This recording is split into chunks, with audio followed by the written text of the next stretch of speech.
Hello, my name is Rodney O'Neill. This is my final presentation for the DeafBlind Interpreting class. There I am in the tie. And then coming on the screen now is going to be a classmate who's nice enough to help us out with this presentation. And the gentleman there sleeping, his name is Bob, and Bob is deafblind.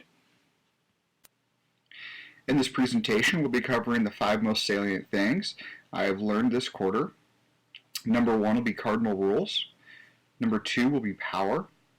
Number 3 will be environment. Number 4 will be deaf-blind time. And number 5 will be change. There are 4 cardinal rules as an SSP. Number 1 is paying attention. Failure to pay attention causes accidents. You could run somebody into a chair, or you can lead the deaf-blind person you're guiding straight into a door frame, like I did to poor Joe. The second cardinal rule is to take your time. During one of our class activities, we had to cross the street. Now myself, I usually tend to hurry, but on this particular occasion, it took just a little bit longer. I can tell that some people driving were getting a little bit irritated, but you know what? They can wait.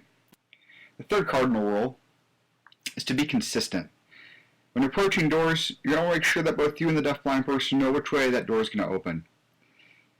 Or, when you're approaching stairs, make sure you pause before the first step of the stairs and the last step of the stairs. That way nobody gets hurt. The fourth and final cardinal rule to being an SSP is when in doubt, communicate. There were plenty of times this quarter where I felt frustrated and I was unable to get a message across to my partner.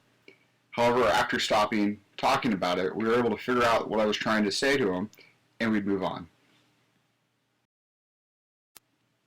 Our next subject is power. While at the WSDBC meeting, I met Bob.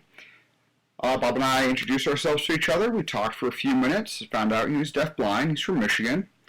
Well, then I started to interpret the meeting for him. Bob decided the meeting wasn't quite as important to him, so he actually fell asleep multiple times. At first, I was kind of insulted by it, but then I remembered, you know what? That's his right. It's his right as a person. If he doesn't want to listen to the meeting, he doesn't have to. So, our next subject is the environment. During one of our class periods, we had a potluck. And while I was the SSP, we entered the room and I explained that, there was food on the table and there was a line. I said there was a line of many people, so we stood in that line. And we chit-chatted a bit, but the line had taken too much time. Unfortunately, the meeting had started, and my deafblind partner, she only had a salad.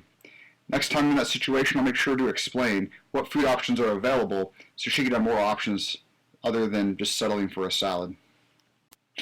Our next subject is deafblind time. As hearing-sighted individuals, we're always in a hurry. We're always in the go. We're always going to get things done as fast as possible. We don't have time to take time. In deafblind culture, that's not going to work. As SSPs, we need to be on the deafblind person's time. Their time could take 3 times longer to do a normal task than it would for a hearing-sighted person. But you know what?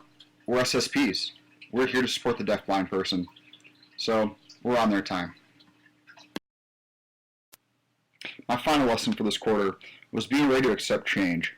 When I entered deafblind interpreting class on the first day, I wasn't comfortable with pro-tactile signing. It really made me uncomfortable to have somebody else touch me. I didn't know that person. Unless I was very comfortable with you, I wasn't ready for that to happen. But after listening to CM talk about pro-tactile and listening to AJ talk about having just the right attitude that's ready to change, I've become very comfortable with pro-tactile, and I really enjoy it now. All right. Thank you, everybody, for watching, and I hope everybody has a great spring break. Created using Powtoon.